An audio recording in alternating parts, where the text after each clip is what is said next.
مولانا سید سلمان حسینی ندوی ہندوستان کے ایک مشہور عالم دین، ایک شعلہ بیان مقرر، ایک بہترین محدث، ایک عظیم داعی اور ایک مخلص مربی ہیں۔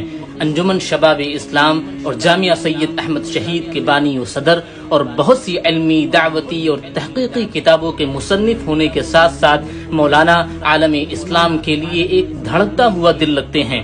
ظلم و ستم اور ناانصافی کے خلاف اٹھنے والی آوازوں میں مولانا کی آواز ایسی گھن گرج جیسی ہوتی ہے جس کی بازگشت ہندوستان کے سرحدوں کے باہر سینکڑوں میل دور عرب کے ریگستانوں اور ریگزاروں میں بھی سنائی دیتی ہے۔ مولانا کے موافقین اور مخالفین دونوں اس بات پر متفق ہیں کہ اللہ سبحانہ و تعالی نے آپ کو بلا کی صلاحیت و قابلیت اور ذہانت و فطانت کے ساتھ ساتھ آپ کو ایسی شعری بیانی اور شعلہ فشانی کی عدیم المثال قدرت سے نوازا ہے جو آپ کے تمام معاصرین میں عنقا ہے۔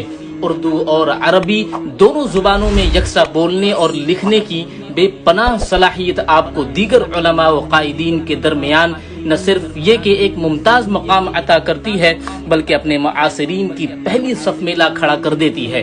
مولانا موصوف کی پیدائش سن 1954 میں لکھنؤ میں ہوئی۔ آپ کے والد ماجد کا نام مولانا سید محمد طاہر حسینی تھا، جن کا تعلق اتر پردیش میں واقع ضلع مظفر نگر کے قصبہ منصور پور کے ایک معزز سادات گھرانے سے تھا۔ آپ علامہ سید ابو الحسن علی میاں ندوی کے سگے بھائی، سابق ناظم دارالعلوم ندوۃ العلماء ڈاکٹر سید عبدالعلی حسنی کے نواسے ہیں، لہٰذا آپ کی تعلیم و تربیت میں علامہ سید ابو الحسن علی میاں ندوی کا خاصا اثر رہا ہے۔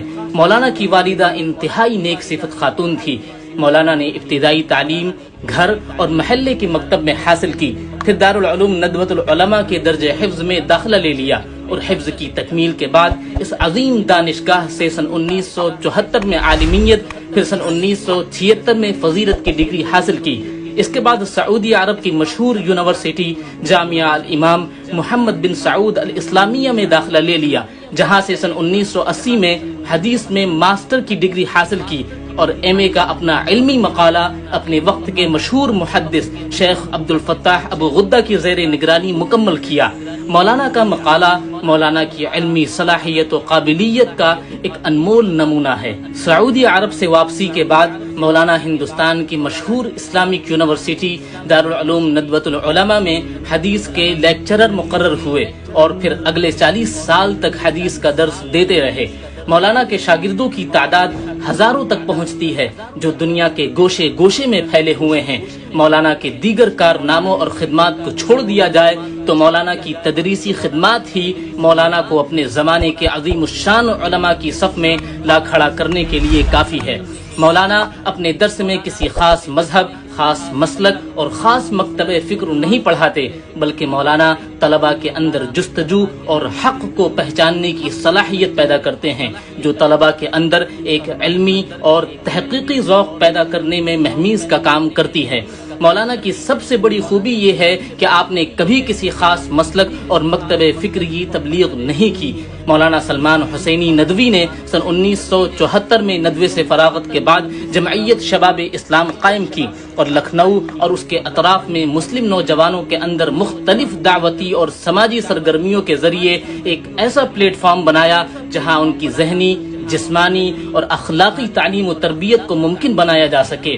آہستہ آہستہ یہ تنظیم ایک سوسائٹی کی شکل میں تبدیل ہو گئی اور اس کے تحت مولانا موصوف نے کئی دینی عصری تعلیم گاہیں، مدارس اور مکاتب کھولے جو تعلیمی میدان میں قابل قدر خدمات انجام دے رہے ہیں۔ چنانچہ سن 1985 میں جامعہ سید احمد شہید کی بنیاد ڈالی۔ دینی تعلیم کے میدان میں 9 سے زائد مدارس اور 50 سے زائد مکاتب مولانا کی زیر نگرانی چل رہے ہیں۔ طب کے میدان میں ڈاکٹر عبدالعلی یونانی میڈیکل کالج اور ہسپتال کا قیام آپ کی عظیم الشان خدمات میں اضافہ کرتا ہے۔ مولانا سید سلمان حسینی ندوی کی اصول حدیث پر بڑی گہری نظر ہے اور حدیث کے شعبے میں کئی مؤثر تصنیفات منظر عام پر آ چکی ہیں۔ بہرحال مولانا کی بہت ساری کتابیں اور رسالے ہیں جو آپ کی علمی شان اور تحقیقی ذوق کا آئینہ دار ہیں۔ مولانا موصوف کی تعلیم و تربیت اور ان کی شخصیت کی تعمیر و ترقی میں جس ہستی نے سب سے بڑا رول ادا کیا اور جس نے مولانا کو عالم اسلام میں متعارف کرایا، وہ علامہ سید ابو الحسن علی میاں ندوی رحمۃ اللہ علیہ کی ذات گرامی تھی۔ یہی وجہ ہے کہ مولانا کو علامہ سید ابو الحسن علی میاں ندوی رحمۃ اللہ علیہ کا نمائندہ بھی تصور کیا جاتا ہے۔ مولانا نے خدمت دین کے لیے بہت سے ملکوں کا بھی سفر کیا، جن میں نمایاں نام سعودی عرب، قطر، عمان، ترکی، شام، مصر، عراق، ایران، امریکہ، پاکستان، بنگلہ دیش، کویت، انگلستان، امارات، Samarkand, Bukhara, Indonesia, Malaysia, Thailand, Japan اور اس کے علاوہ بھی اور ممالک ہیں۔